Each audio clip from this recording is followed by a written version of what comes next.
Malaquías es un libro profético, y Malaquías es un portavoz de Dios. Y Malaquías es un hombre que se presenta en una de las épocas más decisivas de la historia de Israel. El nombre de Malaquías significa mensajero, y Dios necesita mensajeros en este tiempo. Dios necesita mensajeros de Él que transmitan el mensaje verdadero y veraz de la palabra. Amén. Mensajeros fieles que transmitan y que compartan el mensaje que Dios necesita que su pueblo reciba en estos tiempos. Porque una cosa es el mensaje que queremos escuchar y otra cosa es el mensaje que necesitamos escuchar. Y mis amados, Dios tiene un mensaje necesario para su pueblo hoy. Y el mensaje que Dios necesita que nosotros entendamos, lo vamos a estar estudiando en unos momentos, pero es la imperante necesidad que el pueblo de Dios necesitamos de volvernos a Jehová, de volvernos a sus caminos y al mensaje principal de la palabra, al centro de la Biblia, que es Dios. El mensaje hoy se ha centrado en nosotros. El mensaje se centra en nuestra necesidad, lo que se está predicando hoy. Pero la Biblia, mis amados, nos enseña quién es Dios y su necesidad hacia nosotros. Amén. Nosotros no estamos acá para que Dios nos cumpla todos nuestros deseos. Es más, el libro de Efesios nos dice que somos creados para la alabanza de su gloria. Tú estás acá para agradar a Dios, y Él nos enseña cómo amarle, cómo honrarle y cómo agradarle. Amén. Acá en el libro de Malaquías, Dios se nos presenta o se nos revela como Padre, se nos revela como Señor. Te invito a que tú leas en tu casa Malaquías. Es un libro pequeño, 4 capítulos, y tú vas a ver la revelación de Dios acá como un Padre, como un Señor, como un Rey, como un príncipe, como Jehová de los ejércitos, como el dador de pactos y de mandamientos. Así que cualquiera que sea la necesidad que tú tengas acerca de Dios, Dios se nos revela acá. Malaquías profetiza y advierte sobre el día de Jehová que viene ardiente como un horno, y está próximo el Señor a venir. ¿Cuántos estamos esperando al Señor en su segunda venida? Pues el libro de Malaquías nos advierte no sobre su venida, sino cómo nosotros debemos estar para cuando el Señor venga. Porque acá en el capítulo 4 y versículo 1 dice: porque aquí viene el día ardiente como un horno, y todos los soberbios y todos los que hacen maldad serán estopa, y aquel día que vendrá los abrazará, ha dicho Jehová de los ejércitos, y no les quedará ni raíz ni rama. Fíjate. Versículo 5, quiero que leamos esto antes de pasar al 2. Dice aquí: he aquí yo os envío el profeta Elías antes que venga el día de Jehová grande y terrible. Fíjate que acá Malaquías nos está hablando sobre un día en específico, y ese mismo día es grande, pero también es terrible. El mismo día puede ser grande y el mismo día puede ser terrible. ¿Cuál es la diferencia? La diferencia la leemos en el versículo 1.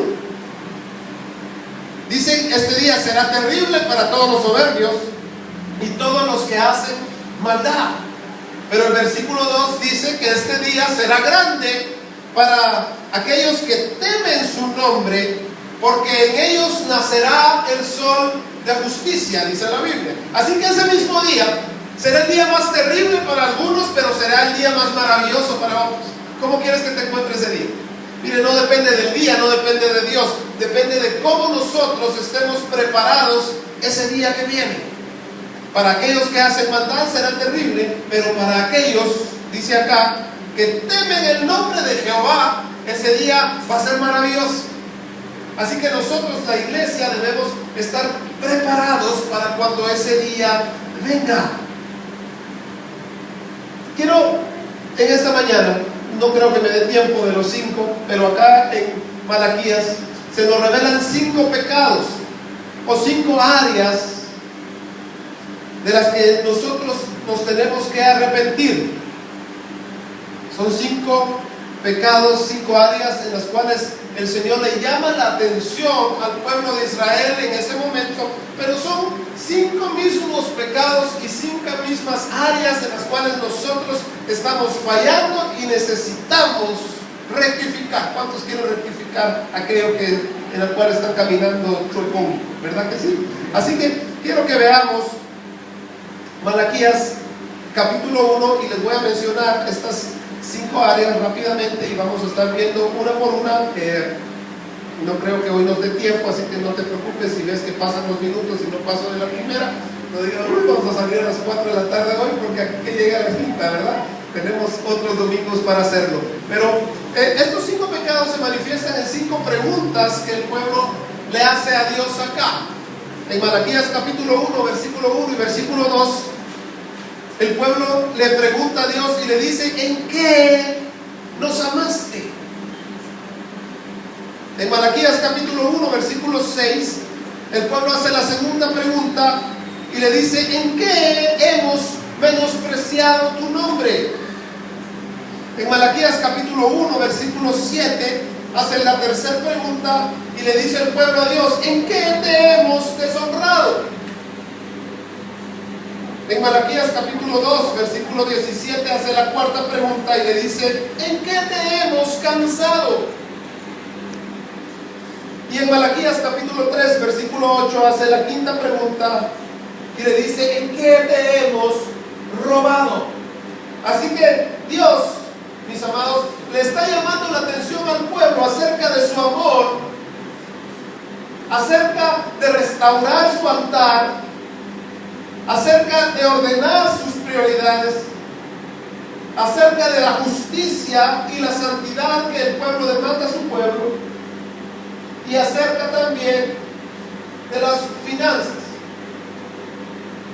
Usted me conoce a mí, yo no soy de los que les estoy pidiendo dinero, pero es necesario que nosotros entendamos que la raíz de todos los males precisamente es eso, el amor al dinero. Y por eso es que la iglesia hoy anda caminando en tanta tiniebla y no refleja la luz de Dios, porque la avaricia está reinando en el corazón de la iglesia. Y tenemos que entender que nuestro amor completo debe ser hacia Dios. Así que quiero que me acompañen a Malaquías capítulo 1 y versículo 1.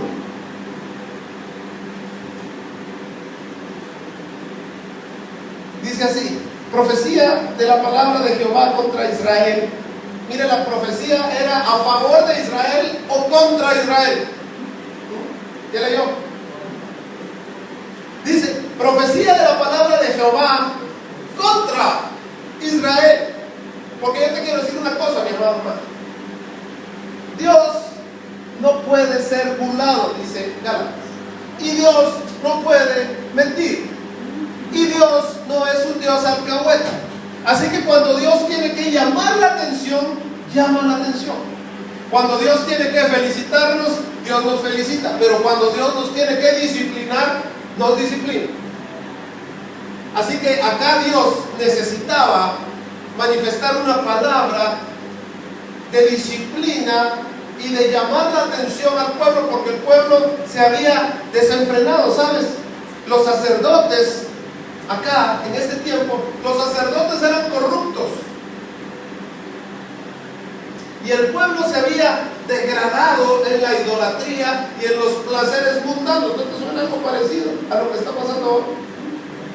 Sacerdotes corruptos, y Dios necesita que sus sacerdotes sean fieles, no solamente sus sacerdotes, sino que el pueblo sea fiel también. Así que dice acá: profecía de la palabra de Jehová contra Israel por medio de Malaquías. Yo os he amado, dice Jehová. ¿Cuántos saben que Dios nos ama? Quiero las manos de todos aquellos que sabemos que Dios nos ama.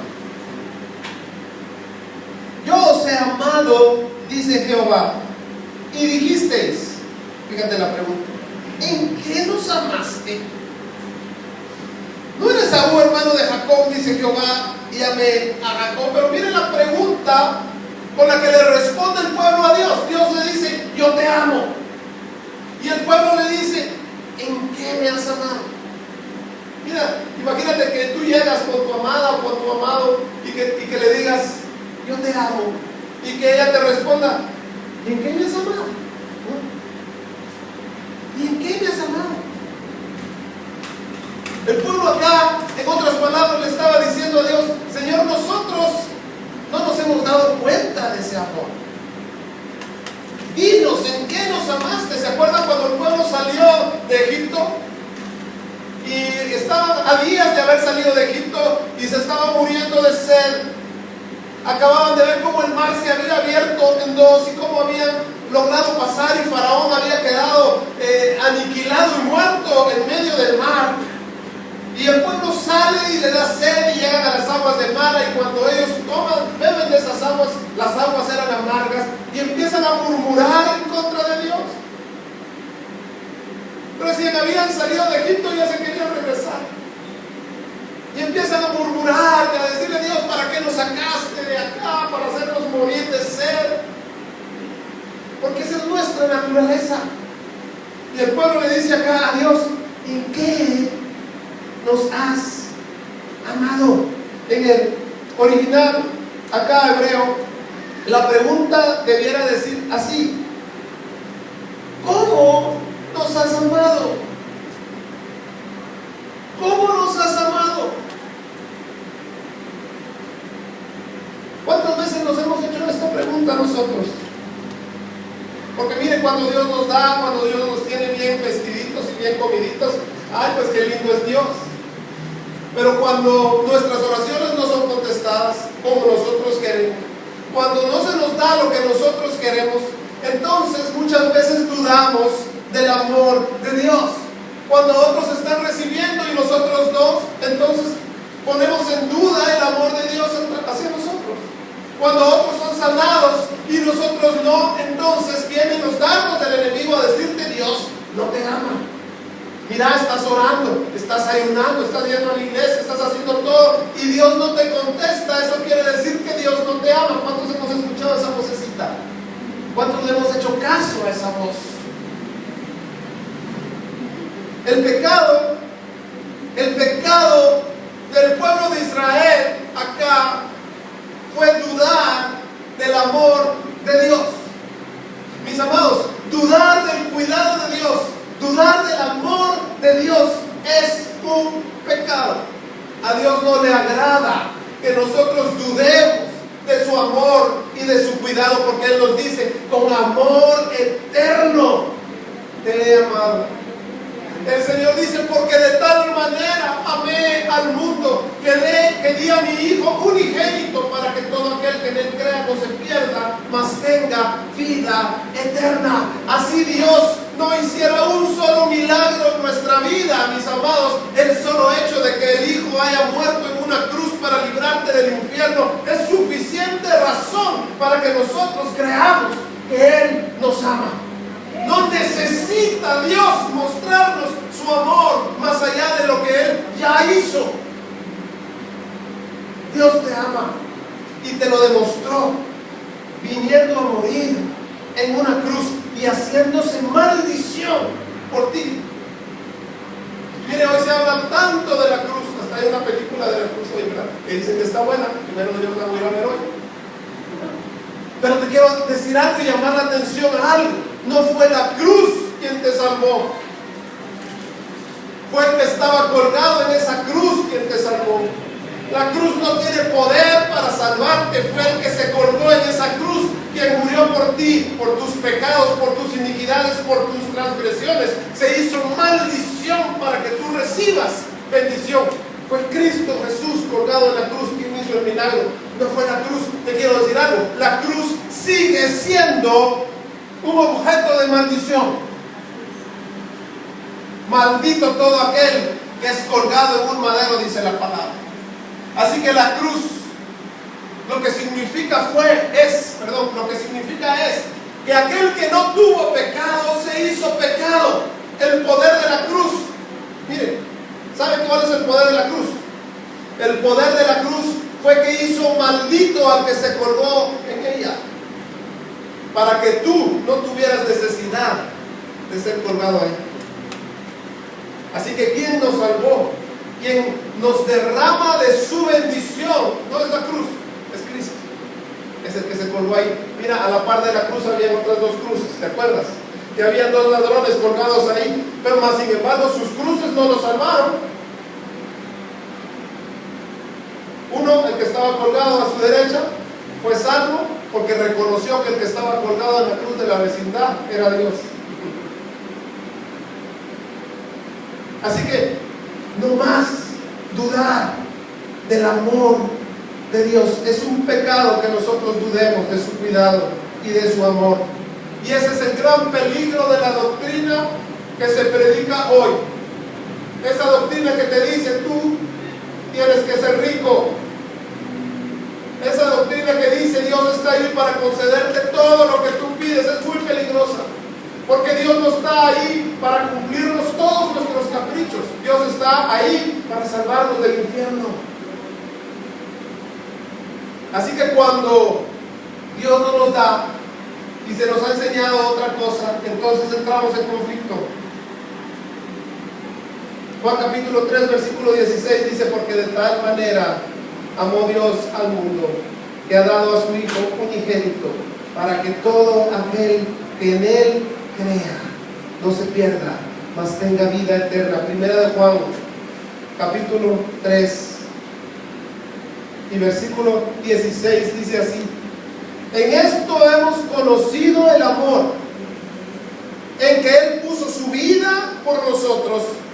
También nosotros debemos poner nuestras vidas por los hermanos. Miren qué interesante. Dice acá: en esto hemos ya conocido el amor. Porque Dios, te quiero decir algo, Dios no te tiene que seguir convenciendo que te ama. Ya debes estar convencido por lo que Él ya hizo. Dios no tiene que hacer nada más para demostrarnos su amor. Él ya lo hizo todo. ¿Qué hizo Él? Murió por ti en la cruz. Te quiero decir algo. El dinero lo puedes conseguir de otra forma, ¿sabes? No necesitamos a Dios para hacer plata. Hay muchas que no tienen a Dios en su noticia y tienen, ¿sí o no? Así que para hacer dinero no necesitamos a Dios. Para tener salud tampoco. Hay mucha gente sana allá afuera que no tiene a Dios. Pero para no irnos al infierno sí necesitamos a Dios. Porque no hay otra manera de irnos al cielo si no es a través de Él. Amén. Yo soy el camino, yo soy la verdad y yo soy la vida.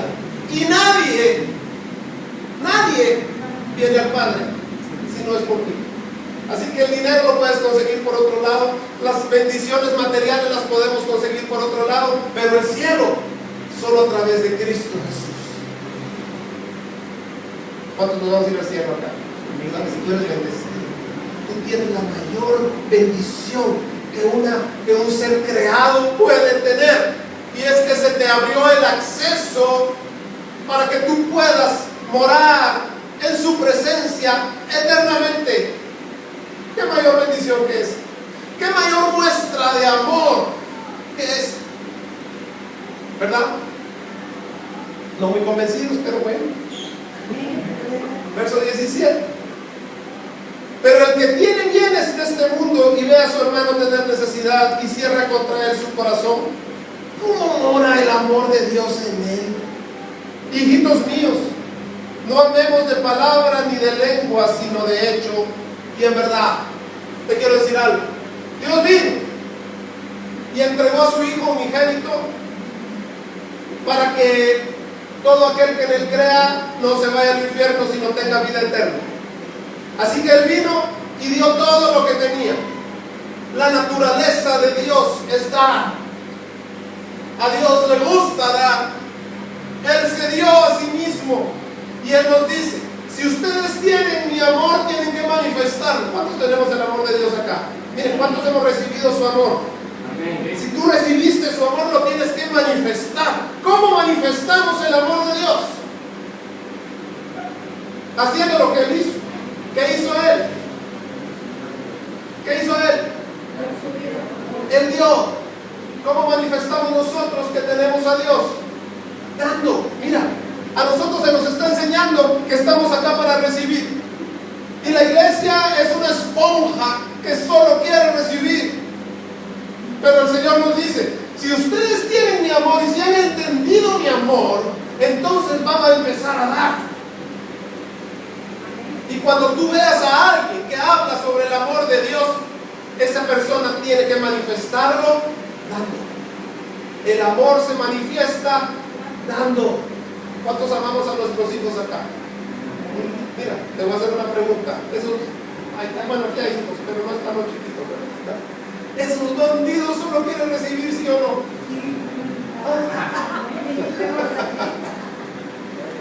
¿Verdad que sí? ¿Ah?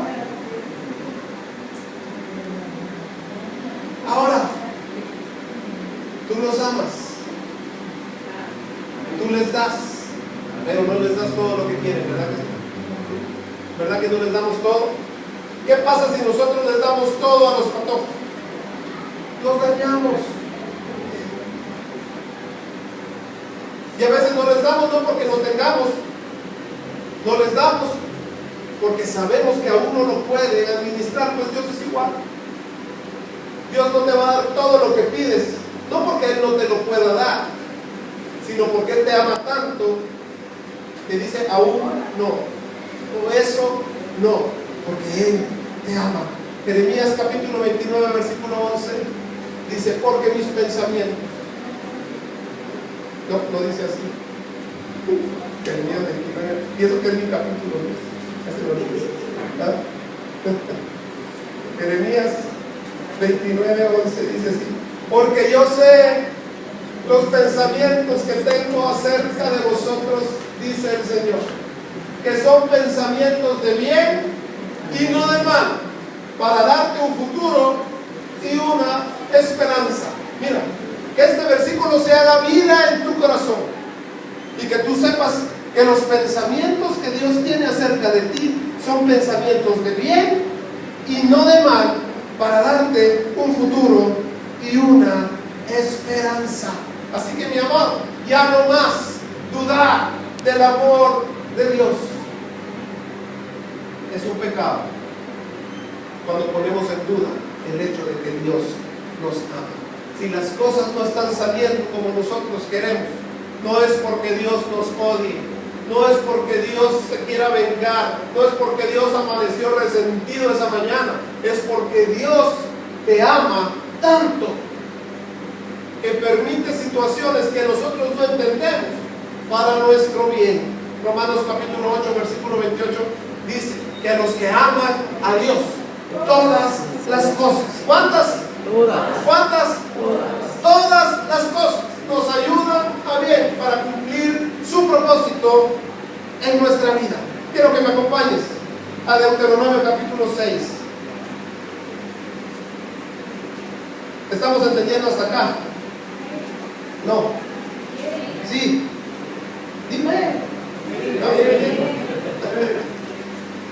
Yo todavía no leo la mente. Deuteronomio 6:16 dice así: no tentaréis a Jehová vuestro Dios como lo tentasteis en Masá. Guardad cuidadosamente los mandamientos de Jehová vuestro Dios y sus testimonios y sus estatutos que te ha mandado. ¿Sabes que este versículo se lo citó Jesús a Satanás allá en el desierto? Cuando el Espíritu Santo, entre paréntesis, ¿quién llevó a Jesús al desierto para ser tentado? ¿El diablo? No, dice, el Espíritu Santo llevó a Jesús al desierto para ser tentado por el diablo.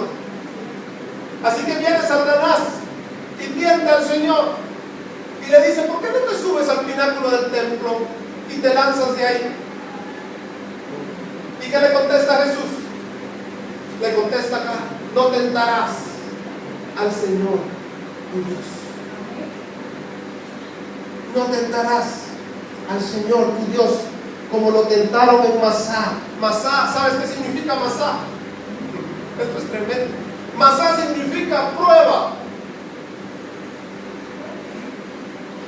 Te lo voy a repetir. Masá significa prueba.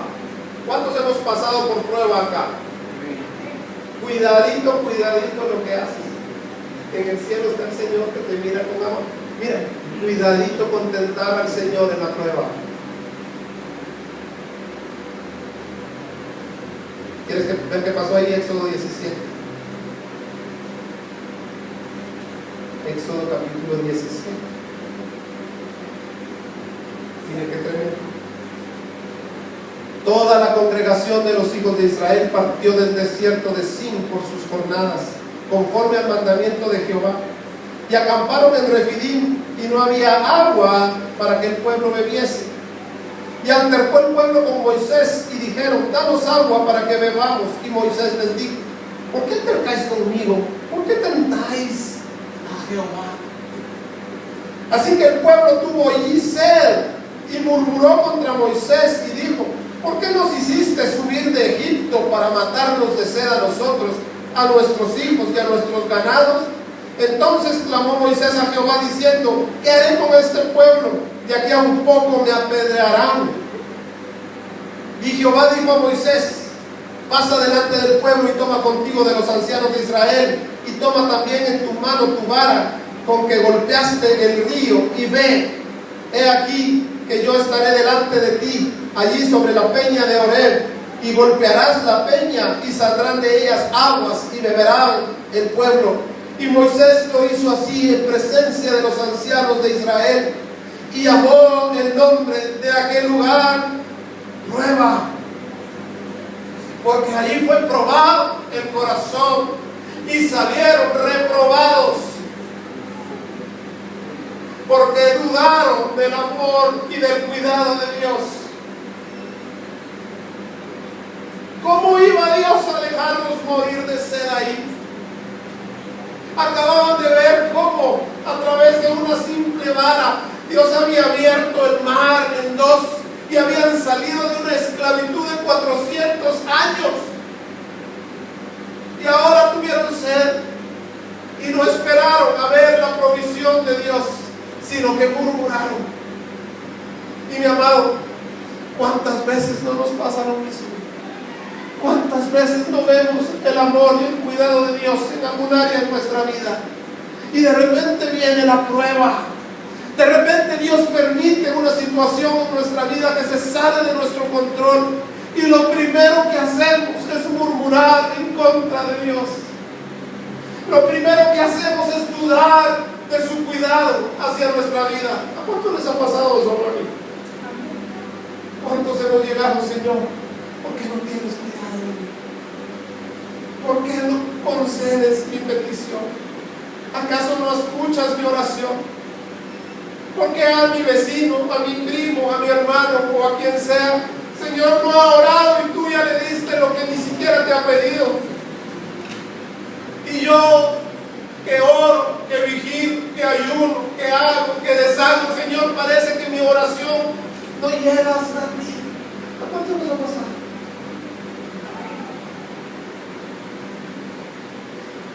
Y llamó el nombre de aquel lugar Masá.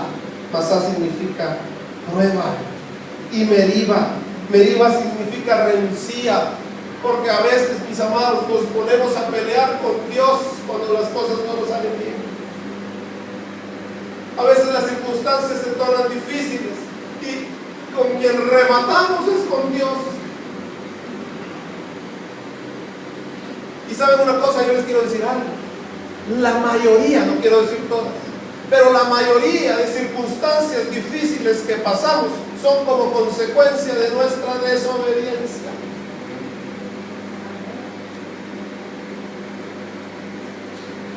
Y aún así altercamos con Dios, y aún así ponemos en duda el amor de Dios hacia nuestras vidas.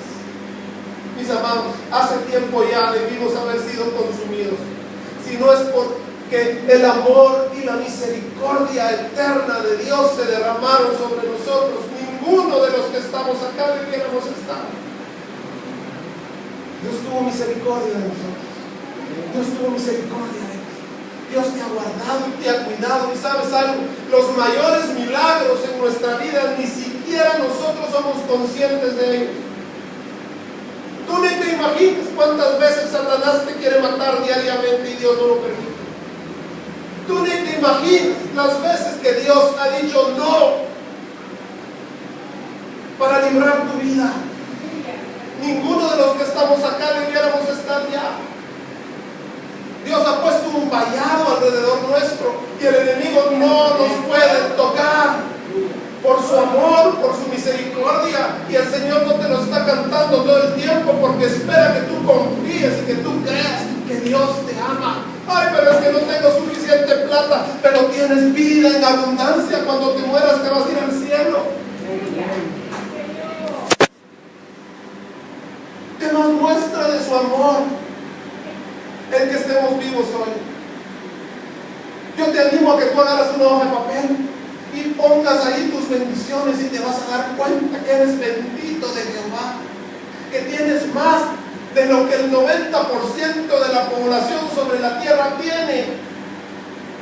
Dios nos ha escogido, Dios te ha bendecido. Si no tenemos todo lo que tenemos, es por lo que queremos, es porque Dios nos ama y no nos quiere dañar. Ay, pero es que ya estoy cansado de esta prueba, es que tengo años y no salgo y no salgo. Está bien, yo no quiero menospreciar tu prueba, no quiero menospreciar tu dolor, pero no te enfoques en eso, porque tienes más bendiciones que estás dejando a un lado por estarte enfocando en tu desgracia. Y Dios no es hombre para mentir, dice su palabra, ni hijo de hombre para arrepentirse. ¿Cuántos saben que las promesas de Dios se cumplen en nuestra vida? No te estoy regañando. Lucas capítulo 8. Me estoy regañando a mí.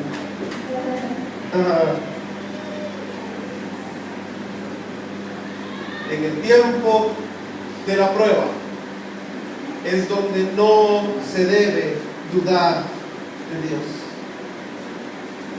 Mira, cuando viene la prueba es tiempo de creer, es tiempo de poner en práctica todo lo que tú vienes a escuchar acá todo el tiempo. Cuando viene la prueba, por eso se llama prueba. ¿Para qué sirve una prueba? Mire, ¿para qué sirve un examen cuando tú estabas estudiando? ¿Para qué servía un examen? Un examen servía para ver cuánto sabes, ¿sí o no? Un examen venía para que tú lo contestaras y lo aprobaras. La prueba viene para aprobarla. ¿Y qué pasaba cuando tú aprobabas una prueba? Mira, ¿qué pasa cuando tú apruebas tus exámenes? ¿Pasas al siguiente nivel, sí o no? Bien, estamos acá. ¿Qué pasa cuando aprobamos los exámenes? Pasamos a un nuevo nivel. ¿Cuántos queremos pasar a un nuevo nivel? Tiene que venir la prueba.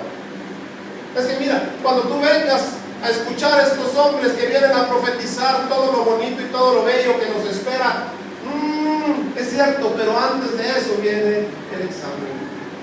Porque no puedes pasar a un nivel más alto si no has aprobado la prueba del nivel inferior. ¿Cuántos estamos siendo probados acá? Quiero ver las manos de todos aquellos que están pasando por alguna prueba.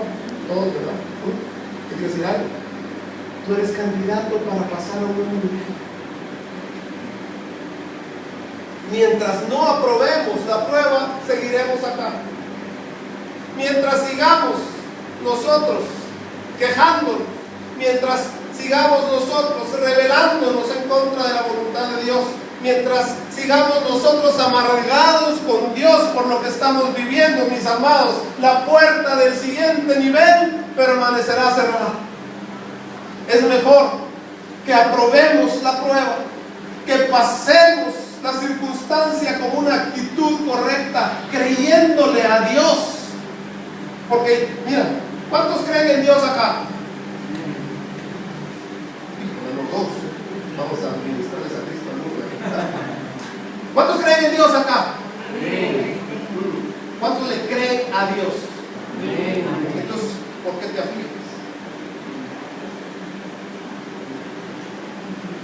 Mire, una cosa es creer en Dios. Hasta los demonios creen y tiemblan, dice la Biblia. Creer en Dios no te va a salvar. Creerle a Dios es la diferencia. Yo creo que Dios está ahí. Ahora, creerle a Dios, que lo que Dios dice es verdad, que lo que Dios prometió es verdad, que lo que Dios espera de ti es verdad, que lo que Dios te está ofreciendo es verdad. Eso es otro nivel. Todos creen en Dios, pocos le creen a Dios. Y sabes, creerle a Dios cuando las cosas van bien es más fácil que creerle a Dios cuando todo se descalabró. Ahí es donde sale la naturaleza de los campeones. Ahí es donde salen aquellos Josué, aquellos Caleb. Ahí es donde salen aquellos Jeremías, aquellos Ezequieles, aquellos Pablos que le creyeron a Dios a pesar de las circunstancias. A pesar de que las cosas no salieron bien a Jeremías. Por 40 años a Jeremías no le salieron bien las cosas. Miren, no fueron 2 días ni 3. Fueron 40 años los que Jeremías predicó y no hubo un solo que dijera sí, yo le creo, ni uno. Estos hombres realmente son de admirar, porque sabes, cuando tú lees la vida de los profetas, de los siervos y de los hombres de Dios en la palabra, te das cuenta que a la mayoría las cosas nunca les salieron bien. Sin embargo, creyeron a pesar de sus circunstancias. Por eso es que Dios los pone ahí como ejemplo. Dice, porque Abraham creyó esperanza contra esperanza. Moisés rehusó llamarse hijo de la hija de Faraón. Pablo prefirió ser azotado y ser metido en una prisión. Oseas se casó con una prostituta. Ezequiel comió su comida con estiércol. Isaías caminó desnudo por Israel. ¡Qué hombres! ¿Qué había en el corazón de esta gente, mis amados? Si ellos sin la gracia lo lograron, ¿cuánto más nosotros que tenemos la gracia bendita de nuestro Señor, poder caminar creyéndole a Dios con la mente, con la frente en alto, manifestando que somos hijos de Él? Lucas capítulo 8.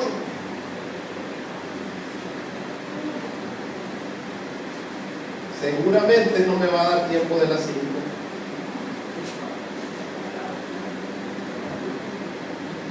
Ya voy a terminar. Lucas capítulo 8.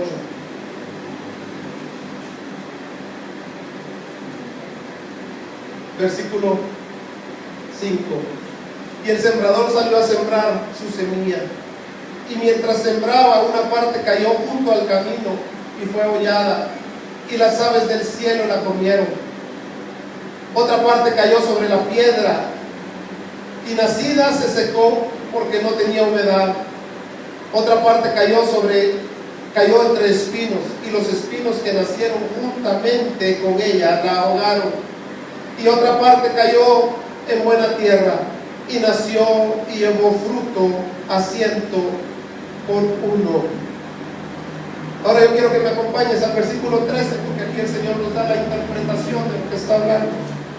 Y dice así: los de sobre la piedra son los que, habiendo oído, reciben la palabra con gozo. Miren, ¿cuántos están recibiendo la palabra hoy? 4, 5. ¿Cuántos están recibiendo la palabra hoy en su corazón? Los de sobre la piedra son los que, habiendo oído, reciben la palabra con gozo. Pero estos no tienen raíces, creen por algún tiempo, y en el tiempo de la prueba se apartan. Wow. Los de sobre la piedra, verso 13, lo leo otra vez, son los que, habiendo oído, reciben la palabra con gozo, pero estos no tienen raíces, creen por algún tiempo, y en el tiempo de la prueba malcriados, duros de corazón. Si tú estás recibiendo la palabra hoy, si Dios te está hablando hoy, no seas como estos duros de corazón, que reciben la palabra con gozo y dicen: ay, qué lindo mensaje, sí, gloria a Dios, ay, cabalito, me habló el Señor. Pero cuando viene la prueba, se apartan. ¿Por qué? Porque no hay fundamento, porque no hay raíces, porque no hay relación, porque no hay convicción en el corazón. La vida del cristiano no se basa en pensamientos ni en creencias, se basa en convicciones. Tú tienes que tener convicciones en tu corazón. Una convicción no te la arrebata nadie. ¿Sabes? ¿Cuántos creen que Dios sana? Dejen la mano prendida, ¿verdad? Subida. ¿Cuántos creen que Dios sana? Amén. Okay. ¿A cuántos acá Dios los ha sanado? Amén. Déjame, solo los que Dios ha sanado. ¿Sabes? Paco, vos tenés una convicción.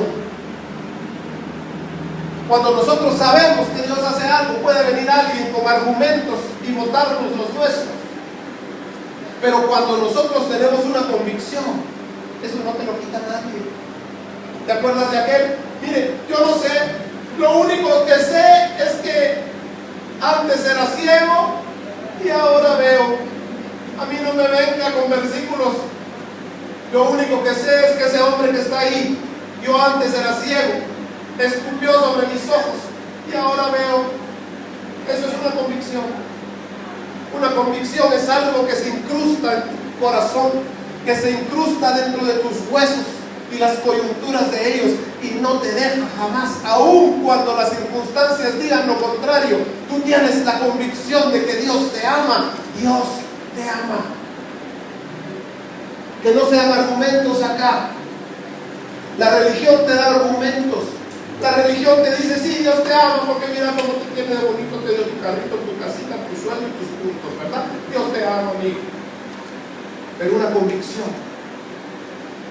alguien que tiene convicción puede estar durmiendo en una banqueta comiendo tortilla tiesa, que esa convicción le hace saber que el amor de Dios está sobre él, porque la bendición de Dios no consiste en los bienes que poseamos, dice la Biblia.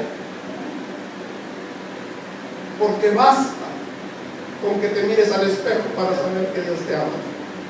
No porque seas muy bonito, sino porque respiras, porque tienes vida, porque aún tienes la oportunidad de conocerle a Él. ¿Cuántos queremos hoy pedirle al Señor convicción? El libro de Hebreos dice, capítulo 3, versículo 7. Por lo cual, como dice el Espíritu Santo, si oyereis hoy su voz, no endurezcáis vuestros corazones, como en la provocación, en el día de la tentación en el desierto. ¿Se acuerdan? Lo acabamos de leer. Acabamos de leer ese evento. Ellos provocaron a Dios. Mire, ¿usted cree que Dios no les iba a dar agua? Ahora lo miramos desde atrás, desde adelante, y vemos: ay, qué increíble, ¿verdad? Mire, ¿usted cree que Dios nos iba a dejar morir de sed? ¿Verdad que no?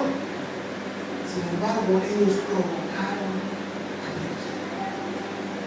Dios en su infinita misericordia les dio agua, pero esa provocación quedó marcada en la historia.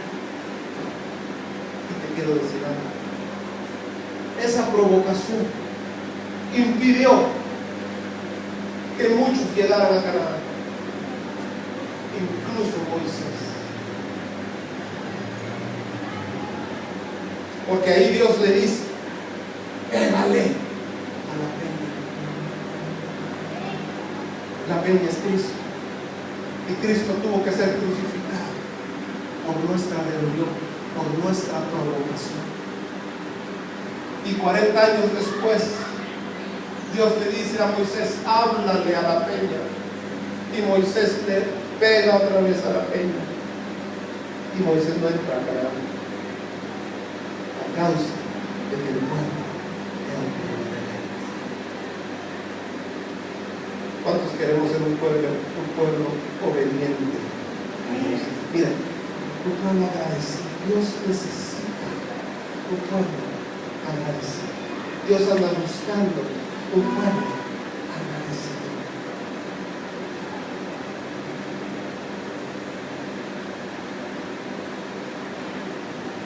Verso 9.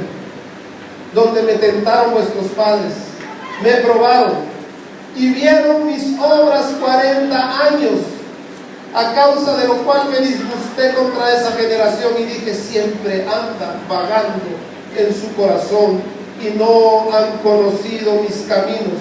Por tanto juré en mi ira, no entrarán en mi reposo. Mirad, hermanos, que no haya en ninguno de vosotros corazón malo de incredulidad. ¿Qué es la incredulidad? La incredulidad es no creerle a Dios. La incredulidad te deja fuera de sus bendiciones.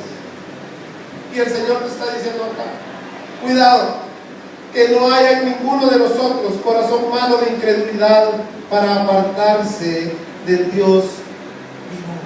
Mira, el pueblo de Israel vio sus obras por 40 años. Mira, por 40 años, todos los días, todo el tiempo estaban viendo los milagros de Dios.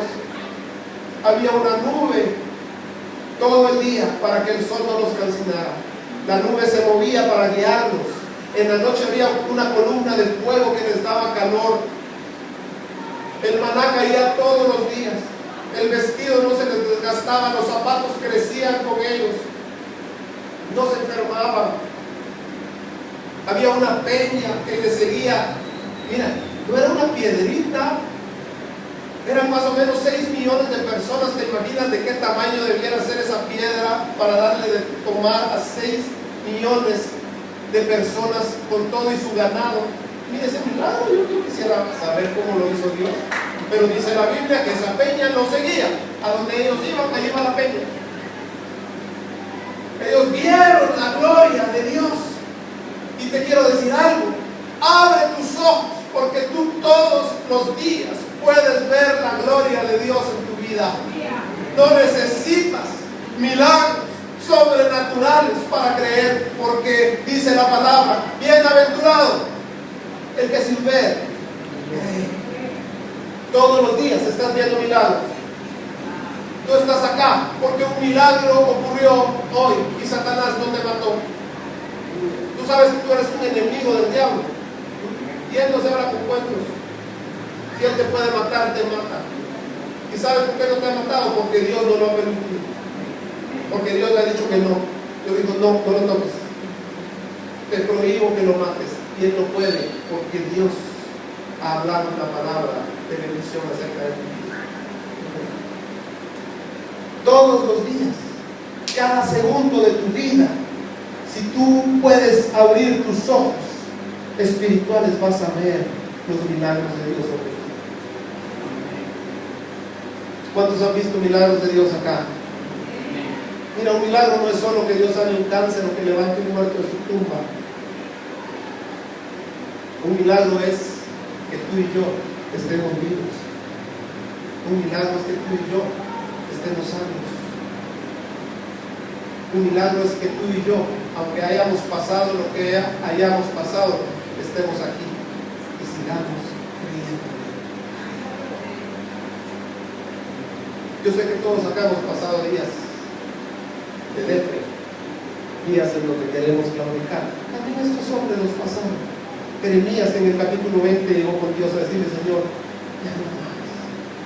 Cada vez que hago lo que tú me dices, voy a parar por eso, Señor, ya me cansé.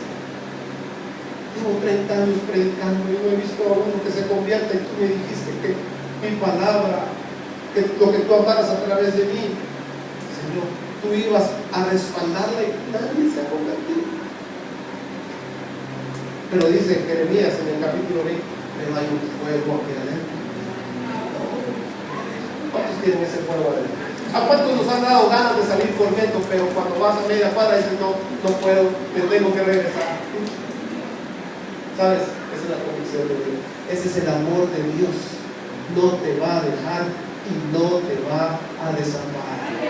El Señor te dice hoy, solo esfuérzate y sé muy valiente, porque como estuve con Moisés, como estuve con Josué, como estuve con Abraham, como estuve con Jeremías y con Ezequiel, así estaré contigo también. Termino Romanos capítulo 8. ¿Cuántos se van a ir animados hoy?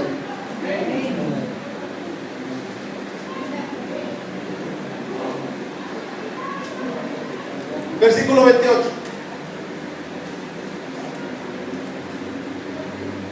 Y sabemos que a los que aman a Dios, todas las cosas les ayudan a bien.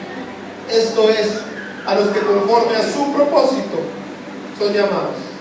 Porque a los que antes conoció, también los predestinó para que fuesen hechos conformes a la imagen de su Hijo, para que Él sea el primogénito entre muchos hermanos. Y a los que predestinó, a estos también llamó. Y a los que llamó, a estos también justificó. Y a los que justificó, a estos también glorificó. ¿Cuántos llamados hay acá? ¿Cuántos llamados hay acá? Sabes, tu futuro es de gloria, dice acá. Porque si Dios te llamó, te va a glorificar. Pues, ¿qué diremos a eso? Si Dios es por nosotros, ¿quién contra nosotros? El que no escatimó a su propio Hijo, sino que lo entregó por todos nosotros, ¿cómo no nos dará también con Él todas las cosas? ¿Quién acusará a los escogidos de Dios? Dios es el que justifica. ¿Quién es el que condenará? Cristo es el que murió, más aún el que también resucitó, el que además está a la diestra de Dios, el que también intercede por nosotros. ¿Quién nos separará del amor de Cristo? Tribulación, o angustia, o persecución, o hambre, o desnudez, o peligro, o espada. Como está escrito, por causa de ti somos muertos todo el tiempo, somos contados como ovejas de matadero. Antes, en todas estas cosas, somos más que vencedores por medio de aquel que nos amó. Por lo cual estoy seguro de que ni la muerte, ni la vida, ni ángeles, ni principados, ni potestades, ni lo presente, ni lo porvenir, ni lo alto, ni lo profundo, ni ninguna otra cosa creada nos podrá separar del amor de Dios que es en Cristo Jesús, Señor nuestro. Tú tienes asegurado el amor de Dios sobre ti. No veas las circunstancias, míralo a Él. Ponte de pie, Mike, por favor, ayúdame. A veces las circunstancias ahogan.